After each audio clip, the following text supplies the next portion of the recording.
नमस्कार, आप देख रहे हैं न्यूज इंडिया। आपके साथ मैं हूं अभिषेक। गदरपुर को सीएम धामी ने विकास की सौगात दी है। आधुनिक रोडवेज बस अड्डे का लोकार्पण किया है। कई विकास योजनाओं का शिलान्यास और लोकार्पण किया है। गुलरभोज जलाशय पर्यटन केंद्र बनेगा। तो उधम सिंह नगर के गदरपुर को मुख्यमंत्री पुष्कर सिंह धामी ने करोड़ों की विकास परियोजनाओं की सौगात दी है। मुख्यमंत्री ने करीब 3 करोड़ 49 लाख रुपए की लागत से बने आधुनिक रोडवेज बस अड्डे का लोकार्पण किया। इसके साथ ही विकासखंड कार्यालय भवन समेत कई योजनाओं का लोकार्पण और शिलान्यास किया। मुख्यमंत्री ने गुलरभोज जलाशय को पर्यटन केंद्र के रूप में विकसित करने और बेहतर सड़क संपर्क के जरिए क्षेत्र में रोजगार और पर्यटन को बढ़ावा देने की बात कही।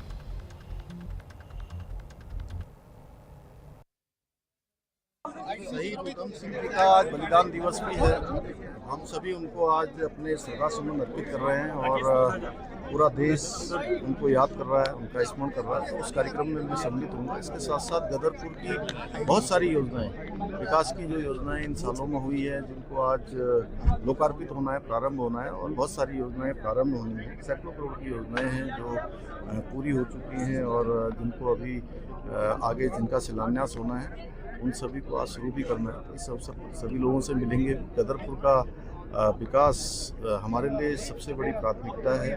गदरपुर काफ़ी आगे बढ़ा है। यहाँ पर एक हमारा गुलरभोज में जो डेस्टिनेशन है, वो डेस्टिनेशन आज अपना एक अलग स्थान बना रहा है। लोग वहाँ आना चाहते हैं। वहाँ के लिए अभी यहाँ पर सड़क भी स्वीकृत हुई है और हमारा प्रयास होगा कि आने वाले समय में वो बने। और गदरपुर का बस अड्डा जो काफ़ी दिनों से निर्माण कार्य उसका चल रहा था, वो पूरा हो गया। आज वो जनता को समर्पित होगा और माननीय विधायक जी ने भी उसके लिए बहुत लगातार प्रयास किया है, लगातार काम किया है। अनेक काम यहाँ पर हुए हैं, सभी आज समर्पित होंगे। मैं इस अवसर पर सभी को बधाई देता हूँ, शुभकामनाएं देता हूँ और आप सबके सहयोग से गदरपुर समेत पूरे उत्तराखंड का समेकित रूप से विकास, ये हमारी प्राथमिकता है।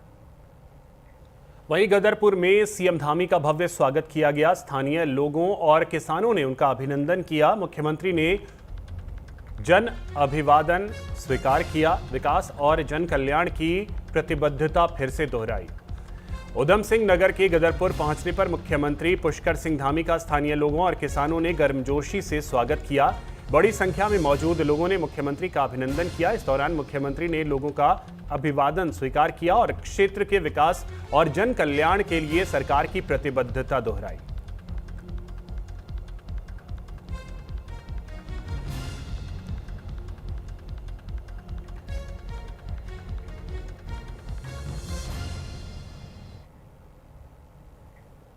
सीएम धामी ने शहीद उधम सिंह को श्रद्धांजलि दी। गदरपुर में अखंड पाठ में शामिल हुए।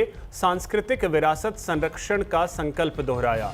सीएम धामी ने महापुरुषों के सम्मान की बात कही। मुख्यमंत्री पुष्कर सिंह धामी ने उधम सिंह नगर के गदरपुर स्थित कंबोज धर्मशाला में शहीद उधम सिंह को पुष्पांजलि अर्पित की और अखंड पाठ में भाग लिया। इस दौरान सीएम धामी ने कहा कि मैं आप सभी को आश्वस्त करता हूं कि हमारी सरकार समाज की समृद्ध सांस्कृतिक विरासत को संरक्षित करने और महान हस्तियों के सम्मान को बनाए रखने के लिए अटूट संकल्प के साथ अथक प्रयास कर रही है। मुझे पूरा विश्वास है कि इस संकल्प को साकार करने में हमें आपका सहयोग मिलता रहेगा। इस कार्यक्रम के बाद लंबे समय से निर्माणाधीन नए बस टर्मिनल को अन्य विभिन्न विकास परियोजनाओं के साथ जनता को समर्पित किया जा रहा है।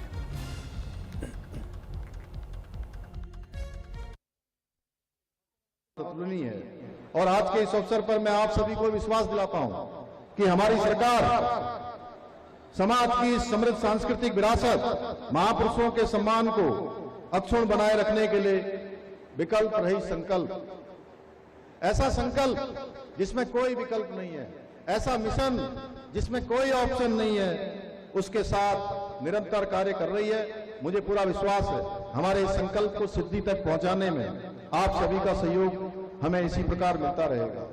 भाइयों बहनों, एक बात मैं यहां पर जरूर कहना चाहता हूं कि आप सब लोगों ने लगातार आपके बीच में से मांग उठती थी कि शहीद उधम सिंह जी का जो जीवन है, वो बलिदान का जीवन, अदम्य साहस, वीरता, पराक्रम का जीवन, वो आने वाली हमारी पीढ़ियां उसको हमेशा स्मरण में रखें। हमेशा उनकी यादों में वो जीवित रहे, उनके जीवन से वो हमेशा प्रेरणा लें। इसलिए यहाँ एक बड़ी प्रतिमा उनकी लगाई जानी चाहिए, ऐसी बात बार बार उठती थी। और आज मैं यहाँ के आपके कार्यक्रम के बाद यहाँ पर अनेक कार्यक्रमों का जो आपका लंबे समय से बस अड्डा यहाँ पर बन रहा था, वो बस अड्डा आज जनता को समर्पित हो रहा है, आप सबकी सेवा में समर्पित हो रहा है, अनेक यहाँ के विकास कार्य समर्पित हो रहे हैं। उसके बाद में वहाँ कलेक्ट्रेट परिसर में आज उस प्रतिमा का भी वहाँ जाकर उसका भी लोकार्पण आप सबके आशीर्वाद से वहाँ करने वाला हूँ।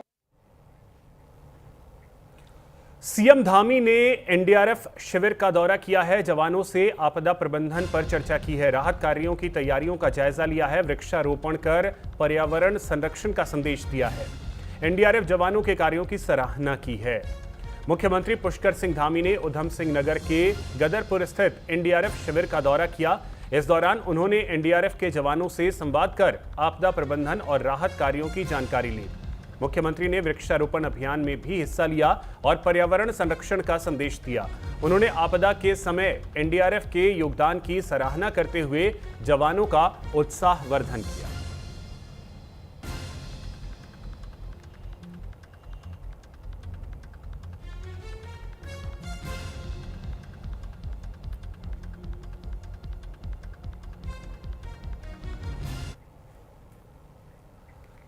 कांवड़ यात्रा में पुलिस की मानवता दिखी। श्यामपुर डायवर्जन पर बेहोश हुआ कांवड़िया, पुलिसकर्मियों ने तुरंत उसे संभाला।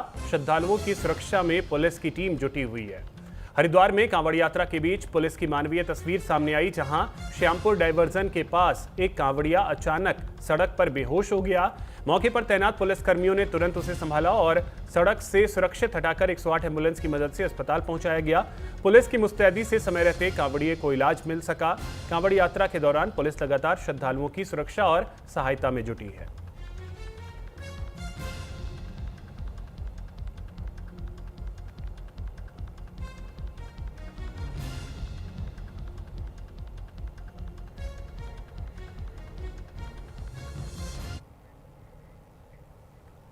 उधम सिंह नगर के खटीमा में थारू समाज कल्याण और सांस्कृतिक संरक्षण संस्था ने धर्मांतरण विवाद को लेकर एसडीएम को ज्ञापन सौंपा है। संस्था ने पूरे मामले की निष्पक्ष जांच कर सबूतों के आधार पर कार्रवाई की मांग की है।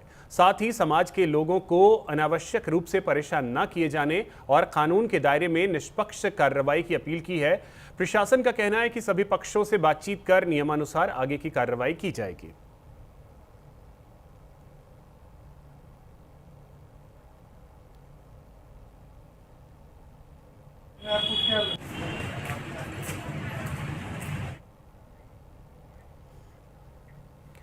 देहरादून के सेलाकुई में सड़क निर्माण को लेकर सियासत गर्मा गई है। सड़क की मांग को लेकर यूकेडी नेता निरंजन चौहान समर्थकों के साथ सहसपुर विधायक सहदेव पुंडीर के आवास पहुंचे, जहां दोनों पक्षों के बीच तीखी नोकझोंक देखने को मिली। प्रदर्शनकारियों ने सड़क निर्माण में देरी का आरोप लगाया, जबकि विधायक ने आरोपों को खारिज करते हुए जल्द काम शुरू होने का दावा किया है। अब स्थानीय लोग इंतजार कर रहे हैं कि सड़क बनेगी या फिर सियासी खींचतान जारी रहेगी। और बारिश लगातार लगी हुई है और इस बारिश में भी सेलाकुई के कुछ ग्रामीण सचिव के पास जा रहे थे, कितना जून का है? 8 जून का।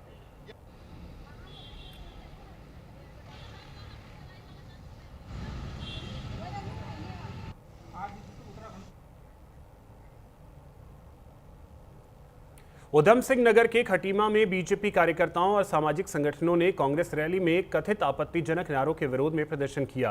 प्रदर्शनकारियों ने रैली निकालकर कोतवाली पहुंचकर पुलिस को ज्ञापन सौंपा और मामले की जांच कर कार्रवाई की मांग की। पुलिस अधिकारियों ने पूरे मामले की जांच कर सबूतों के आधार पर नियमानुसार कार्रवाई का आश्वासन दिया है।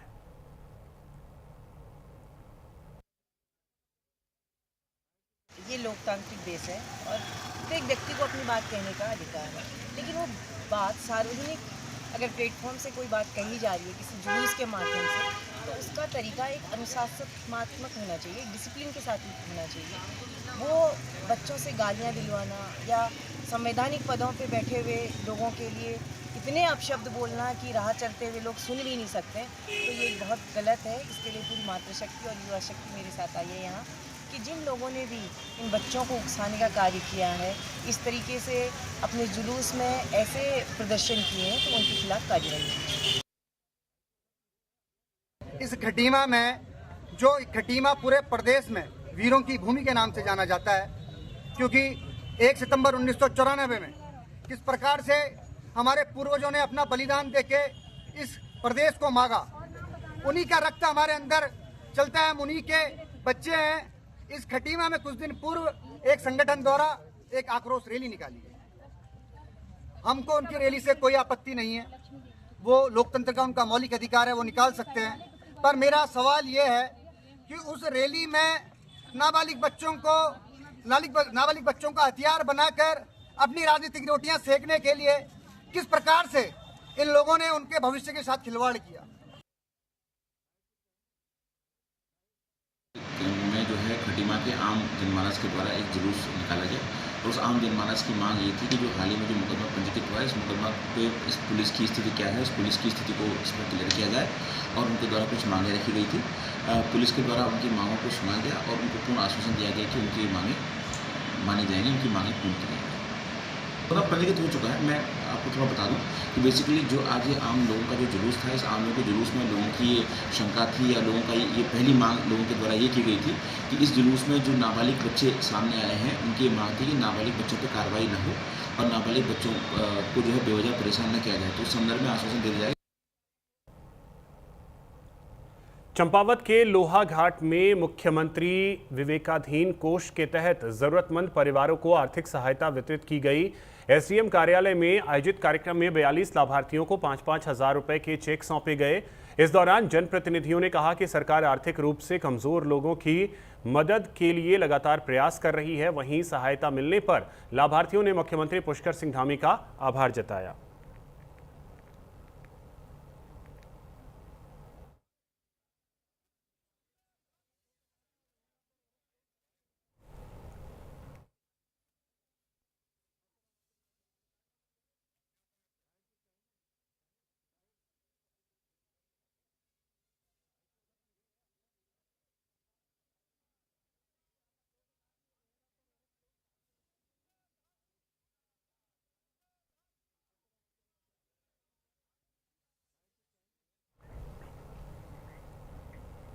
मॉनसून के दौरान वन और वन्य जीवों की सुरक्षा को लेकर उत्तराखंड और उत्तर प्रदेश वन विभाग अलर्ट मोड पर है, जहां कॉर्बेट टाइगर रिजर्व की सीमा से सटे इलाकों में तराई पश्चिम वन प्रभाग, कालागढ़ वन प्रभाग और अमानगढ़ टाइगर रिजर्व की टीमों ने संयुक्त पेट्रोलिंग अभियान चलाया। वनकर्मियों ने जंगल से सटे ग्रामीण क्षेत्रों में पहुंचकर लोगों को मानव वन्य जीव संघर्ष रोकने और संदिग्ध गतिविधियों की सूचना देने के लिए जागरूक किया।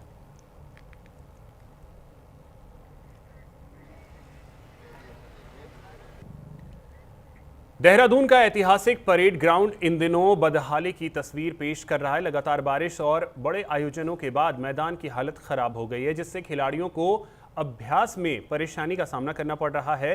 खिलाड़ियों का आरोप है कि मैदान का इस्तेमाल कार्यक्रमों के लिए ज्यादा हो रहा है, जिससे उनकी तैयारियां प्रभावित हो रही हैं। वहीं आम आदमी पार्टी ने भी मैदान की स्थिति को लेकर सवाल उठाए और जल्द सुधार की मांग की। यहाँ पे काफ़ी प्रॉब्लम होती है हमें रनिंग वगैरह करने में, और यहाँ पे काफ़ी मेले लगाए जाते हैं। एक महीने पे लगा दो, यहाँ पे 4 मेले लगाए जाते हैं और ऊपर से यहाँ पे सफाई नहीं की जाती, जंग वाली कीली छोड़ दी जाती हैं। और कभी आते हैं तो यहाँ पे बोतल वगैरह फूटी हुई हमें मिलती हैं। वॉशरूम की जो हालत है वो भी बहुत डाउन हो रखी है। पानी वगैरह भी नहीं, कहीं तो पानी गिरता है उस टंकी से और इस वाले नल में पानी नहीं आता। सीसीटीवी के कैमरे यहाँ पे कोई भी उपलब्ध नहीं है, सीसीटीवी वगैरह। और यहाँ पे लाइट्स वगैरह की सुविधा तो बिल्कुल भी उपलब्ध नहीं है। जब यहाँ पे मेला लगाया जाता है तो यहाँ पे बहुत सारी लाइट हमें दिखने को मिलती हैं। और जब हम यहाँ पे आते हैं, स्टूडेंट आता है यहाँ पे, और सबसे मेन मुद्दा ये है कि करणपुर है यहाँ पे जो स्टूडेंट का एरिया है और यहीं पे सब रनिंग करने आते हैं। और सबसे बड़ी बात ये है कि यहाँ पे जब देहरादून राजधानी के ये हाल है तो और डिस्ट्रिक्ट में क्या हाल होंगे। तो मैं आपको ये बताना चाहता हूँ कि मैं यहाँ पर प्रैक्टिस करवाता हूँ 2022-23 से। तो मैंने ये देखा था पहले कि जो ग्राउंड था, ये जो आप अंदर देख रहे हैं, यहाँ पर पहले एक रेड स्ट्रिंग मतलब डोरीज लगी होती थी, यहाँ अंदर आना किसी को मना था। लेकिन 2024-25 के बाद यहाँ पर सबकी आवाजाही शुरू हो गई थी। और जैसे कि आपको पता है भी कुछ दिनों पहले मेला लगा था, तो मेला लगने से इसकी जो ट्रैक है, ठीक है, चलो आप मेला लगा रहे हो, कुछ भी कर रहे हो, लेकिन बारिश में मेला लगा रहे हो, उसके बाद आप ट्रैक खराब कर रहे हो। लेकिन इसमें ऐसा नहीं है कि आप जो बच्चे तैयारी कर रहे हैं, अग्निवीर वाले हैं, पुलिस वाले हैं, ठीक है, वो अपने परिवार के लिए एक सहारा बनना चाह रहे हैं। यहाँ आपने देखा होगा सभी साथ में बिल्कुल यंग युवा लड़के हैं, लड़कियां हैं, वो बच्चे हैं जिन्होंने खेल कूद के एक अपना सपना पूरा करने का सपना देखा और अपना सपना पूरा करने के लिए वो यहाँ लोग आते हैं। सुबह आप अर्ली मॉर्निंग 4 बजे से बच्चे आना शुरू हो जाते हैं और शाम के 8 बजे तक 9 बजे तक भी मैं आके देखता हूँ बच्चे यहाँ पे रनिंग प्रैक्टिस करते हैं। आप अभी पीछे देखिए, कम से कम 100-125 बच्चे पीछे भाग रहे हैं और वो वहां भागने के लिए मजबूर है। आप मेरे पीछे देखेंगे पूरा ग्राउंड, ये पूरा उत्तराखंड सरकार ने अपने निजी कार्यक्रम कराने के लिए पूरा का पूरा ग्राउंड इन्होंने खोद दिया है। यहाँ पे रोज नए नए मेले कराए जा रहे हैं, रोज नए नए आयोजन कराए जा रहे हैं। उत्तराखंड के पर्वतीय क्षेत्रों में बागवानी अब स्वरोजगार का मजबूत जरिया बन रही है। पौड़ी गढ़वाल के दीनदयाल बिष्ट ने सरकारी योजनाओं और आधुनिक तकनीक का लाभ लेकर सेब और कीवी की वैज्ञानिक खेती से आत्मनिर्भरता की मिसाल पेश की है। कोविड काल में शुरू की गई बागवानी आज उन्हें हर सीजन में लाखों रुपए की अतिरिक्त आय दे रही है। उनकी सफलता पहाड़ के युवाओं और किसानों के लिए प्रेरणा बन गई।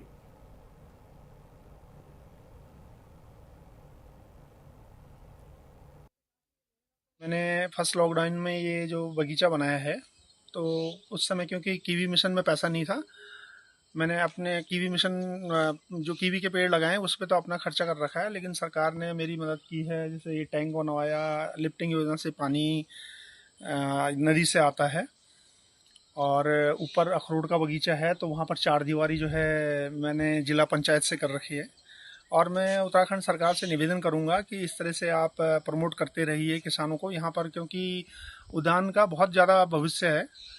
और हमारे जो भाई लोगों के यहाँ पर बेरोजगार हैं या बाहर जो 5-5, 7-8 हज़ार की नौकरी करने जा रहे हैं, वो अपना छोटा मोटा ही करके इंटीग्रेटेड फार्मिंग कर सकते हैं। देहरादून के विकासनगर में जिला बदर किए गए एक शातिर बदमाश को पुलिस ने समय से पहले जनपद की सीमा में लौटने पर गिरफ्तार कर लिया। ऑपरेशन प्रहार के तहत कार्रवाई करते हुए पुलिस ने आरोपी को गली से दबोचा।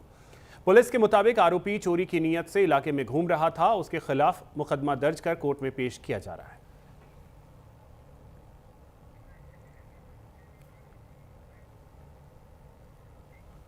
हरिद्वार के लक्सर में बारिश के बीच यात्रियों से भरी एक मेटाडोर अनियंत्रित होकर खेत में पलट गई। हादसा बेगम पुल के पास हुआ, जिसमें 6 यात्री घायल हो गए।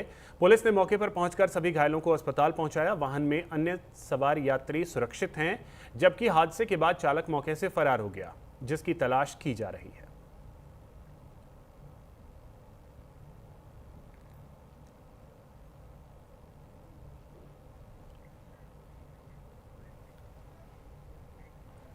हरिद्वार में सड़क धंसने का खौफनाक मामला सामने आया, जहां ललता राव पुल के पास पैदल चल रही एक महिला अचानक सड़क धंसने से गहरे गड्ढे में फंस गई। मौके पर मौजूद लोगों ने तुरंत महिला को बाहर निकाला, जिससे बड़ा हादसा टल गया। गनीमत ये रही कि उस वक्त वहां कोई वाहन मौजूद नहीं था। घटना के बाद सड़क निर्माण की गुणवत्ता और सुरक्षा व्यवस्था पर सवाल उठने लगे।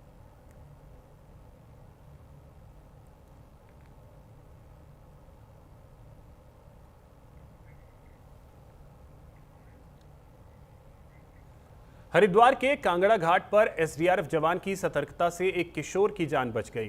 दरअसल एक युवक स्नान के दौरान अचानक तेज बहाव और गहरे पानी की चपेट में आकर डूबने लगा। ड्यूटी पर तैनात एसडीआरएफ जवान ने बिना देर किए नदी में छलांग लगाकर किशोर को सुरक्षित बाहर निकाला।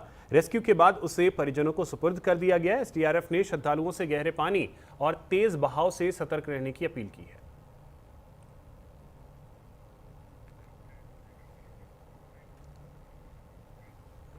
नैनीताल के मल्लीताल न्यू पालिका बाजार में बड़ा हादसा टल गया, जहां फास्ट फूड की दुकान में लगी आग देखते ही देखते विकराल हो गई। बताया जा रहा है कि गैस सिलेंडर में विस्फोट होने के कारण आग लगी।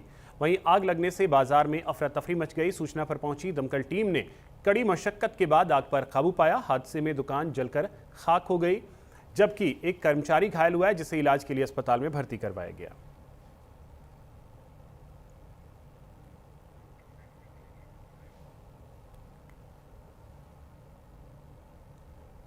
और चलिए रुक करते अगली खबर की ओर। देहरादून के चकराता रोड पर घंटाघर के पास भीषण आग लगने से हड़कंप मच गया। आग की लपटें और धुएं का गुबार देखकर इलाके में अफरा तफरी का माहौल पैदा हो गया। सूचना मिलते ही दमकल विभाग की टीम मौके पर पहुंची और आग बुझाने का काम शुरू किया। फायर ब्रिगेड की कई गाड़ियां राहत कार्य में जुटी हैं। फिलहाल आग लगने के कारणों का पता नहीं चल सका है।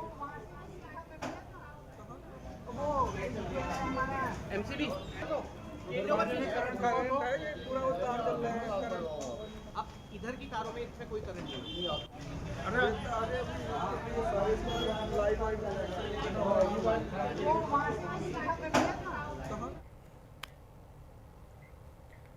देहरादून के क्लेमेंटाउन थाना क्षेत्र में दर्दनाक हादसा सामने आया, जहां नई बस्ती में घरों के बाहर बनी नाली के तेज बहाव में बहने से 2 सगी मासूम बहनों की मौत हो गई।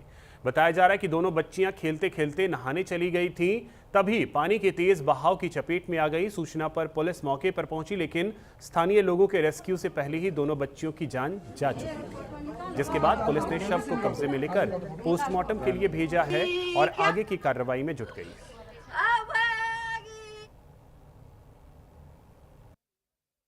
थाना क्लेमेंट टाउन में 112 पे कॉल आई कि जिसके द्वारा बताया गया कि थाना क्लेमेंट टाउन के नए बस्ती एरिया में 2 नाबालिग बच्चियां उनके बरसाती नाले में बहने की सूचना है। मौके पर थाना क्लेमेंट टाउन की पुलिस पहुंची तो वहां पे रीना कुमारी नाम की महिला, उनकी दोनों बच्चियां बरसाती नाले के तेज बहाव की चपेट में आगे बह गई थी तथा जो वहां पे रैंप बना हुआ था उसके नीचे से उनको आसपास के लोगों द्वारा निकाला गया, जिसके बाद हॉस्पिटल ले जाया गया जहाँ इनको मृत घोषित कर दिया गया है। इसके बाद आगामी विधिक कार्यवाही की जा रही है।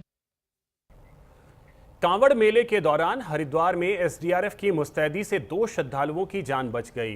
कांगड़ा घाट पर गंगा स्नान के दौरान तेज बहाव में फंसे झांसी और बागपत के 2 युवकों को एसडीआरएफ जवानों ने अलग अलग रेस्क्यू अभियान चलाकर सुरक्षित बाहर निकाल लिया। एसडीआरएफ ने श्रद्धालुओं से अपील की है कि गंगा में स्नान के दौरान सुरक्षा नियमों का पालन करें।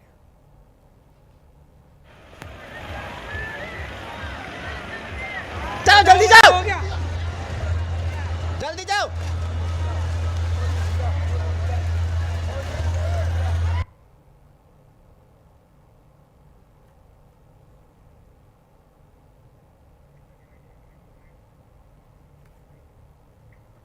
देहरादून में बालाजी ट्रेवल्स के ड्राइवर से कथित मारपीट का मामला सामने आया है, जहां ड्राइवर ने वाहन मालिक पर गंभीर आरोप लगाते हुए एक वीडियो जारी किया जो सोशल मीडिया पर वायरल हो रहा है। आरोप है कि धर्मावाला चौक से घर तक ले जाकर उसके साथ मारपीट की गई और चलती गाड़ी में ही हमला किया गया।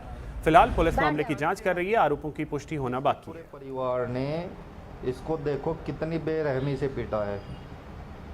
इसका कसूर ये है कि ये इनकी गाड़ी लेकर रात को बिना बताए घर पर चला गया था, जो कि 10-11 बजे के आसपास ये भाई धर्मावाला पहुंचे और चप्पल मार साले का।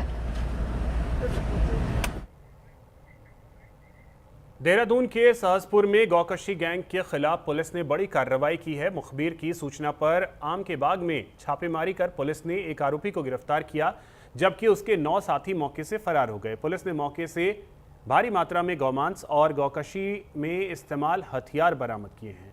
पुलिस के मुताबिक गिरफ्तार आरोपी पहले भी कई मामलों में शामिल रहा है। वहीं फरार आरोपियों की तलाश जारी है।